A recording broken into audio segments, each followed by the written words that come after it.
လူတွေကအပေါ်ယံလေးကြည့်ပြီးတော့လှရဲပတဲ့ထင်မှတဏှာရာဂဆိုတာလာတယ်တဏှာရာဂသည်ရှင်စရာနဲ့သူကမဖြစ်ဘူးရှင်စရာတွေးလိုက်ရင်အဲ့ဒီပစ္စည်းဝတ္ထုပေါ်မှာသူကလိုချင်တဲ့တတ်မဲ့မှုဆိုတာမဖြစ်ဘူးတော့တွေ့တာမှုတတ်မဲ့မှုတွေဟာနှစ်သက်စရာကောင်းတာတွေးမိမှဥပမာမဲ့ကိုလဲကိုအသားရည်လေးကလှပတယ်လို့ထင်နေတယ်ကိုဆိုရင်လေးကလှပတယ်လို့ထင်နေတယ်ကိုမွေးညင်းလေးကလှပနေတယ်ခြေသက်လက်သေးတွေကလှပနေတယ်လို့လှပမှုတဲလို့စိတ်ထဲမှာအာယုပြုတ်နေလို့ရှိရင်တော့တွေ့တာမှုတွေကတိုးတက်လာမှာပဲတွေ့တာမှုတွေတက်လာအဲ့ဒါတွေတခုမှတည်တယ်မှုမရှိဘူးအလုံးဟာမတည့်မတည့်ရွံစဝဲတွေသာဖြစ်တယ်လို့ဆင်ញင်လိုက်တာနဲ့တပြိုင်နက်ခန္ဓာကိုယ်ပေါ်မှာတွေ့တာနေတဲ့အရာတွေဟာရောကျသွားတယ်တဏှာရာဂဟာရောကျသွားတယ်နောက်ဆုံးလုံးဝမပြောက်တော့မှတရင်ကပဟံလို့ခေါ်တဲ့နှလုံးသွင်းတဲ့အခိုက်လေးမှာနှလုံးသွင်းမှုကြောင့်တွေ့တာမှုကပျောက်ဆုံးသွားတယ်သူများကိုတွေ့တာလို့ရှိရင်လည်းသူများရဲ့မတရိစရာသူများခန္ဓာကိုယ်ရဲ့မတရိစရာရွှေမွဲရာတွေကိုအလေးနဲ့ဆင်ခြင်စဉ်းစားကြည့်လိုက်လို့ရှိရင်တွေ့တာမှုဆိုပျောက်သွားမှာမြတ်စွာဘုရားက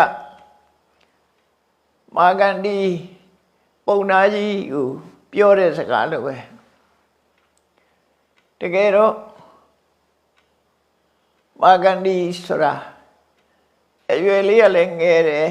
အလွန်လဲချောအလွန်လဲလှတဲ့ပုံနှမလေးပေါ့အဗ္ဗဓမ္မချောလွန်အားကြီးလို့သူ့သမီးနဲ့တန်တဲ့လူကိုရှာလို့မရနောက်ဆုံးမှာမြတ်စွာဘုရားရဲ့ရုပ်အဆင်းကိုသဘောကျပြီးဘုရားစီလာအနှင်းတဲ့အခါမှာဘလောက်ပဲချောလှအပေါ်ယံလှတာဆိုတာကိုမြတ်စွာဘုရားထောက်ပြပြီးနော်အပြင်ဘက်ကသာစမ်းကြဲနေတဲ့အတွင်းထဲမှာယွန်းစရာကောင်းတဲ့မစင်အိုးဆိုပြီးတော့မစင်အိုးဟာအပြင်ဘက်ကတော့လှပတွေလှုပ်ထားလို့ပြင်ကကြည့်ရင်တော့လှတယ်လို့ရှိတယ်သို့တော့အဲ့ဒီအိုးကိုမဖွင့်လိုက်နဲ့ဖွင့်လိုက်ရင်နှာခေါင်းပိတ်ရမယ်အနန္တချွေကိုအဲ့တော့လူခန္ဓာကိုယ်ကြီးကလည်းမြတ်စွာဘုရားကအဲ့ဒီသဘောကိုပေါအောင်ပြောလိုက်တာမௌဒ္ဒကရိတပုံနံကျင်ကြီးကျင်ငယ်တွေယွန်းစရာတွေနဲ့ပြည့်နေတယ်သင်သမီးရဲ့ခန္ဓာကိုယ်ကိုငါခြေနဲ့တောင်မထိကျင်ဘူးလို့ပြောလိုက်တာဒါအတုဝကမ္မထာကိုခေါ်လိုက်တာပဲเนาะတော့လူတိုင်းဟာကိုဖြစ်စေသူများကိုဖြစ်စေတွေ့တာမှုတွေဖြစ်လာတဲ့ဆိုလို့ရှိရင်ဒါကိုနှလုံးသွင်းရမှာဘလို့ယွန်းစရာကောင်းနေတာတွေနဲ့ပြည့်နေတယ်လေဆိုတော့နှလုံးသွင်းရမှာအဲ့ဒီလိုနှလုံးသွင်းလိုက်လို့ရှိရင်တော့တွေ့တာမှုဆိုတဲ့ဒါကတည်ငါအဖြစ်ငြိမ့်သွားမှာပဲရှုပါများတဲ့အခါကျတော့သူဟာထက်သန်လာမှုမဖြစ်တော့ဘူးဘာလို့ဆိုအတုဝကမ္မထာရှုပါများလာတဲ့အခါမှာအပေါ်ယံနေမကြည့်တော့ဘဲနဲ့အတွင်းကိုသာမြင်နေသည့်အတွက်ကြောင့်မြတ်စွာဘုရားလိုပါရာပိဏံတံဖုတိတုံနာအိစေခြေတော်လေးနဲ့တောင်မထိကျင်ဘူးဆိုတဲ့ဟာမျိုးဖြစ်လာရှင်စရာဖြစ်လာတယ်ဆိုလို့ရှိရင်တော့ရာဂရောကြပြီးနောက်ဆုံးပျောက်သွားမှာဖြစ်တယ်နှလုံးသွင်းမှများတဲ့အခါကျတော့ဖြစ်လာတဲ့ရာဂဟာအရှိန်မရှိတော့ဖြစ်တဲ့အခွင့်အရေးကလည်းနည်းလာတယ်ဖြစ်လာလိုက်အတုဝကမ္မထာနဲ့နှိမ့်လိုက်ဖြစ်လာလိုက်အတုဝကမ္မထာနဲ့စဉ်းစားလိုက်ဆိုရင်သူ့ကိုချိုးနှိမ်ပြီးသားဖြစ်သွားတော့နောက်ဆုံးမှာလုံးဝပျောက်သွားနိုင်တယ်အဲ့ဒါကိုဆိုတာနော်အဲ့ဒီမှာအယုစုကမ္မထာအထုတ်တဲ့ပုဂ္ဂိုလ်တွေဟာလည်းပဲသူတို့ပဲအတုဝကမ္မထာနဲ့ကာကတတတိထဲမှာပါတဲ့အလုံးခြုံထားတဲ့ထဲမှာရဟန်းတစ်ပါးဟာဒီဟိုနိုင်ငံမှာအဋ္ဌိကကမ္မထာလို့ဆိုတို့ရဲ့ခန္ဓာကိုယ်ဟာအယိုးတွေနဲ့တိဆောက်ထားတယ်ဆိုတာ တကယ်ကြည့်ရင်လည်းတကယ်သိတာပဲအခုခေတ်မှာဆိုရင်တော့ဤပညာတွေကလည်းရှိတယ်လေဒီ X-ray နဲ့ရိုက်ကြည့်လိုက်လို့ရှိရင်အယိုးတွေဟာခန္ဓာကိုယ်ကြီးကမြင်နေရတာပဲအယိုးတွေပဲမြင်ရမှာပဲเนาะကိုယ်လည်းကြည့်လို့ရတဲ့အနေအထားပဲကိုကြည့်လို့မရရင်လည်းအယိုးစုတွေကိုကြည့်လိုက်ရင်ငါလည်းဒီတိုင်းပဲငါခန္ဓာကိုယ်ထဲမှာလည်းဒီတိုင်းပဲရှိတယ်လို့အပေါ်ယံကိုခွာပြီးတော့အတွင်းထီအောင်ကြည့်လိုက်တဲ့အခါမှာ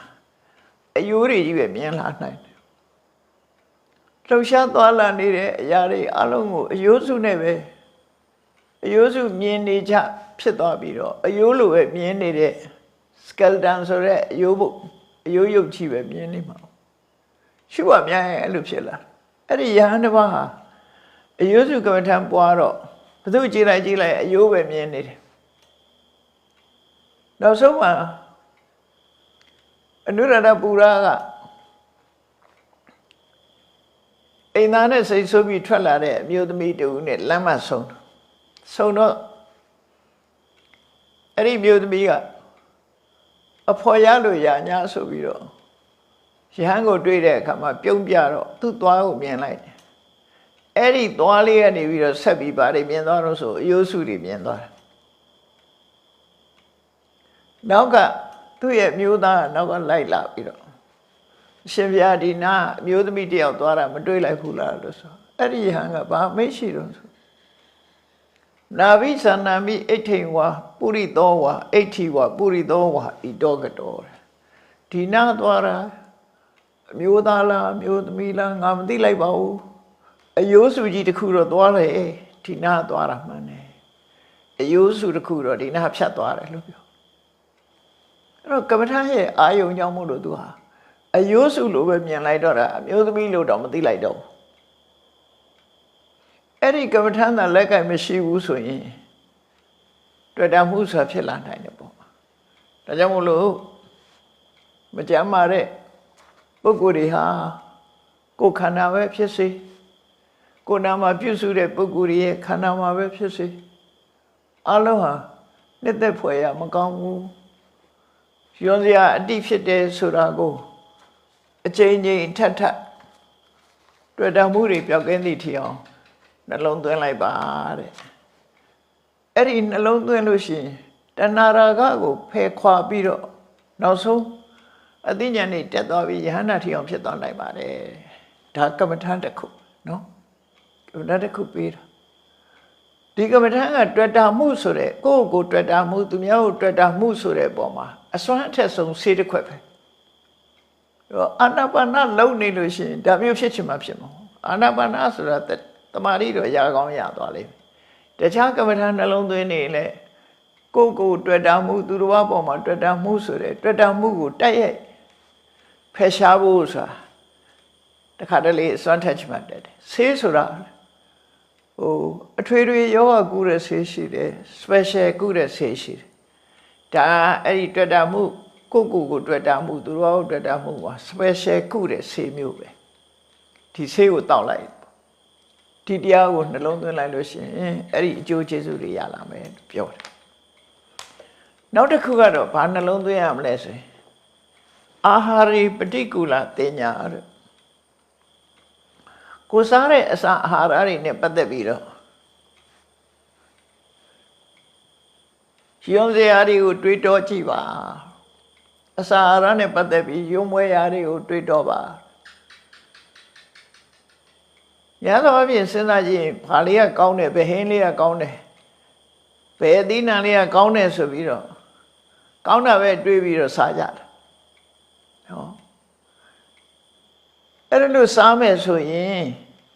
ရတ္တတဏှာကိုဖယ်ရှားနိုင်မှာမဟုတ်ဘူးဒူရင်ဒီကြိုက်တယ်လို့ကလည်းဒူရင်ဒီလေးပါစက်သားကြိုက်ရင်လည်းစက်သားလေးနဲ့အဲ့လိုလူတွေဟာကြိုက်လို့စားတဲ့အဆင့်မျိုးရောက်သွားတယ်မြတ်စွာဘုရားကိုယ်တိုင်ကအစာအာဟာရစားတာဟာခန္ဓာကိုယ်တည်ထန့်ပြီးကျန်းမာဖို့စားတယ်ဆိုတဲ့အတွေးကိုတွေးခိုင်းတာပြီသားအဲ့လိုမတွေးဘဲနဲ့ကြိုက်လို့စားတာမျိုးဆိုရင်ရတ္တတဏှာလွှမ်းမိုးလာမှာပဲအဲ့ဒါလိုမဖြစ်ရအောင်မကြမ်းမဖြစ်နေတဲ့အချိန်မှာဆိုလို့ရှိရင် ကိုစားတဲ့အစာအာဟာရရဲ့အနေထားတစ်ခုကိုဆင်ញင်သုံးသပ်ပြီးတော့ကြည့်ရိုးရိုးလေးပဲတွေးကိုစားတော့မဲ့ထမင်းကိုစားလိုက်ပြီးပါဇက်ထဲထည့်လိုက်တဲ့အချိန်ကစပြီးတော့ပကံထဲမှာရှိတဲ့ထမင်းပါဇက်ထဲရောက်သွားတဲ့ထမင်းဟင်းမတူတော့ဘူးပါဇက်ထဲရောက်သွားပြီးပြန်ထွေးထုတ်ပြီးဘယ်သူမှစားမှာမဟုတ်တော့ပါဇက်ထဲမရောက်ခင်တော့သူများကိုကျွေးလို့ရသေးတယ်ထမင်းပကံတွေကထမင်းဟင်းကျွေးလို့ရတယ်ကိုယ်ပါဇက်ထဲရောက်သွားလိုက်တာနဲ့တပြိုင်နက်ခန္ဓာကိုယ်နဲ့လည်းထိတွေ့လိုက်ရောအတွင်းနဲ့လည်းထိတွေ့လိုက်ရောယွန်းစရာဖြစ်သွားတယ်ခွေးအံပတ်လို့ဖြစ်သွားဘယ်သူမှစားမှာမဟုတ်တော့အဲ့လိုမျိုးဆင်ញင်ရမယ်လို့ဆိုလို့တယ်နော်အဲ့ဒါဆိုလို့ရှိရင်ငါစားလိုက်တဲ့အစာအာဟာရလေးဟာအပြင်ဘက်မှာသာဖွဲရရမွေးကြိုင်လှပအခုခေတ်ဆိုလို့ရှိရင်တော့သူကအစာတစ်ခုကိုလှအောင်လည်းလုပ်တယ်မျက်စိပတာရဖြစ်အောင်လှအောင်လည်းပြင်တယ်ပြီးရင်အနံ့လည်းကောင်းအောင်လုပ်တယ်ပြီးတော့ဝါလိုက်တဲ့အခါမှာတချို့အစားကျွတ်မြည်အတန်လေးလည်းကောင်းအောင်လုပ်ထားတယ်နောက်ရှားပေါ်ရောက်တဲ့အခါအထီးတွေ့လေးလည်းကောင်းအောင်လုပ်ထားတယ်ဥပမာပူရမယ့်ဟာဆိုကော်ဖီဆိုရင်ပူလေးရေခဲမုန့်ဆိုအေးလေး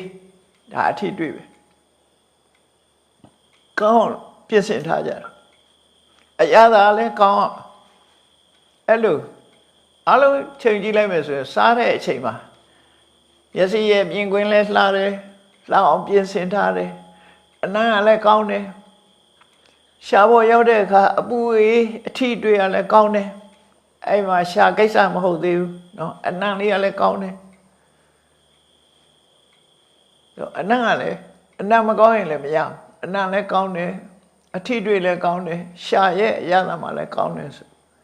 အဲ့ဒီ5မျိုးနဲ့ပြည့်စုံတဲ့အစာအာဟာရမျိုးဟာအပြင်ပန်းမှာကြတော့ဒီဟာတွေအကုန်လုံးကောင်းနေတယ်သို့တော့ပါဇက်ထဲရောက်သွားလို့ဘလောက်ပဲရတာကောင်းတာပဲဖြစ်ဖြစ်အဲ့ဒီအစာရဲ့ဒီ